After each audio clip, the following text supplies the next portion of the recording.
What's up, guys? Max Scoville here for Destructoid with me. Bill Zoeker. And this is the thing where we tell you about what happened in press conferences that maybe you didn't get a chance to see because you were sleeping.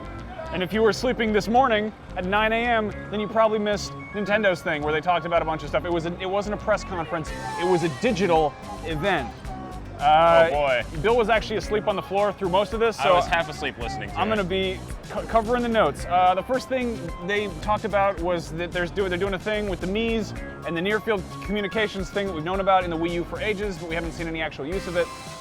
Much like Disney Infinity or Skylanders, you get little figurines, and now you get to get your Mii stats in there for the Super Smash Brothers. Yeah, they're making Smash Brothers more complicated. I don't know if that's a good idea. People seem to be into this, it's everyone likes little figurines. If you ever wanted a toy of the Wii Fit trainer, you can now have that and it can carry all your stats in it. Pretty sure no one's ever wanted that. I think she's cute. She has no features. These toys are called Amiibos, which I think they're going for an Amoeba thing, but I'm getting more of like a weeaboo thing, so either way it kind of works. Amiibos. Yeah, but this was right out the gate like a pretty strong, exciting offering, and people were like, oh, look what they're doing, interesting things for Nintendo, which is kind of a nice change of pace. Very self-aware offering for Nintendo. They had Reggie and Iwata like getting in a fight pretty much, which was sort of surreal. Reggie seemed very earnest. He looked kind of misty-eyed, and he looked deep into our souls. And then he told us about Yoshi's Woolly World, oh boy. which is what we thought was going to be Yarn Yoshi or Yoshi's Epic Yarn, but it's not. It's Yoshi's Woolly World, and it looks so fucking cute. God, I love Yoshi's Island is one of my favorites, so I'm into this, and I'm fond of knitted fabrics. So like this is great. It combines your love of dinosaurs and textiles. Yeah, one thing that really hit the mark for me though is they said like, with Super Mario World or Mario or whatever the hell the name of that series is, you're trying to get through the level as quickly as possible, you're on time constraint. In this case, they really want more exploration, which has always been much more a thing for me. Yeah, like Yoshi's Story had that a lot. Exactly, too. Yeah. So yeah, touch fuzzy, get woolly. I'm down for that. There's a new game coming out this holiday season called Mr. Toad's Wild Ride, or something, Toad's Treasure Tracker. What is it, Max? It's Toad, hold on. Toad the Wet Sprout. Wet Toad. Captain Toad's Treasure Tracker. So if you've ever wanted to play as Toad, let's get Toad in here. We're gonna get Toad up from the float up. I approve of this message. Am I toting the line? I'll just toad, all right, shut up. You should just put that in your toad bag and leave it there. Totally. Bayonetta 2 is coming out this October, and it includes Bayonetta 1. I know that was kind of a bone of contention for a lot of people, is that, you're putting out a sequel as an exclusive on one platform that the first game was never on. That's always kind of weird when they do that. So this is a really smart move for them. Totally, and they also have some exclusive costumes. Well, it's an exclusive game, so I don't, Are they all made out of hair? No, they're made out of Nintendo licenses. So you can dress up Bayonetta as Samus, or as Link, or as Peach. Okay. So there you go. Why not Zelda instead of Link? That's weird. Because that would be weird. It just seemed like there's a theme going. She looks too much like Peach. I don't know. It's a cool time. Cool fun. People are down with that. I like cool fun. Cool fun is great. Yeah, speaking of Link, here's one that made everybody just get really, really excited really fast, and I think they might have sold me a Wii U on it, but they pretty much pulled a Skyrim and revealed the new Zelda, which they're saying is influenced by the classic Zelda, and they really want to have magic or something.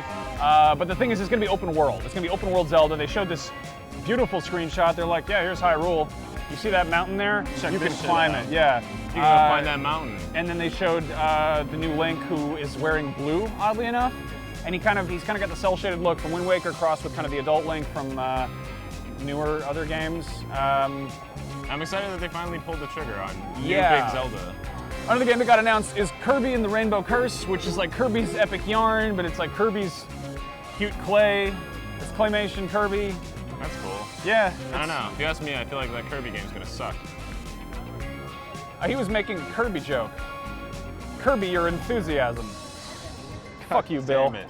Hyrule Warriors, the Dynasty Warriors Zelda mashup is a thing that is happening. Another one of those games where people got drunk and they made a game. Yeah, pretty much. Yeah, it was a business meeting gone horribly awry. And Zelda and Midna are playable in that. And Impa. Impa? Is it Mimpa? Impa. Imbo. Limbo and Zelda. Mimsy. Coming to the Wii U. Midna. Midnight. There's Midna and there's Impa. Okay, two Midna. characters. Sorry. Okay. Zelda has like 5 characters, by the way. While we're talking about playable characters, this was kind of a weird note for them to end on, which they did. We're doing this completely out of order, but Lady Palutena is going to be in Super Smash Brothers 4 or whatever. Wait, who? It's Kid Icarus's mom. And by Kid Icarus, I mean Pit, the hero of Kid Icarus. And it's his mom. I thought he was a Sky Orphan or something. And they teased this by having this gorgeous, like, hand-drawn anime intro thing, and I was like, whoa, a Smash Bros. Anime, which I don't know what that means. I was like, oh, maybe it's like a character from some anime, and it's Kid Icarus's mom. So, deep cuts. The character everyone had been wanting. That game that was once titled X is now called Xenoblade Chronicles X. It's coming to Wii U in 2015. It's got magic and robots and some apparently very convoluted acronyms. So yeah, that's another one. Like I said, a lot of stuff coming in 2015. Not that much to get excited about this fall. I don't know. That's Nintendo for you. But they also said they might be announcing more stuff later, which... True. One thing, they ended on a really weird note. It was Miyamoto playing a game that was blurred out, and it looked a whole lot like Star Fox. And then apparently they leaked this Time article that Star Fox is confirmed, but that's probably a ways off. They might be showing it off later today, but you know, they had their digital event, and that's what we're recapping. Mario Maker is a game that's happening that lets you create your own custom Mario levels. Cool. Yeah. Cool fun. Mario Paint, 64. I don't know. People are gonna do stuff with that. It's a neat idea. I don't get the point, but a lot of people seem excited about it. Yeah, I don't want to make a game. If I wanted to make a game, I'd go out there and do it. With mathematics. Maybe I can make a Mario game that's better than the Mario games I keep making. Yeah, maybe I can make a Mario game that's a competitive shooter. Probably not. However, they did announce a competitive shooter, which is a surprise thing. It's called Splatoon, like Splat Platoon. Holy shit, this game looks really, really cool. You can swim in your own ink.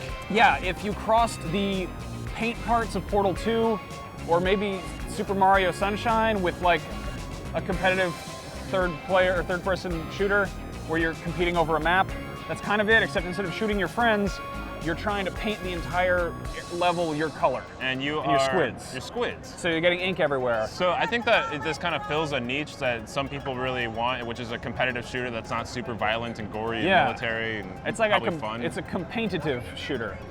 Nintendo, you can have that one. But yeah, I like this. It looks really pretty. And it looks really fun too. Like basically, if you're on your own team's color, you can go really fast over it. You can dive into it. You can hide in your own paint or ink or whatever. And then if you're on the enemy team's color, it's really slow going. So that seems like a really interesting mechanic. That seems like novel as hell. So I'm excited to see how this does. I guess the only downside there is that it's it's a competitive multiplayer game on Wii U. So anyway, E3 is officially starting as we speak. I think that line is starting to move. People are going inside to play the games, as opposed to just looking at them on the screens. So now you get to see them on the screens, but touch them with too. Your hands. We're going to do that. If you'd like more into details of the smart times, go to Destructoid.com and read an article with a word. What you learn on. Yeah, read a book made out of words. Video game. I'm Max Scoville. Bill Zoeker. You can follow us on Twitter. Follow our video editor. He wants more Twitter followers, and his handle is Michael Spacejam. That's his real name is Michael Jordan. That deserves a follow. Come on and slam at E3 with Destructoid. Unfiltered game coverage. Back to you. Swim in your own ink.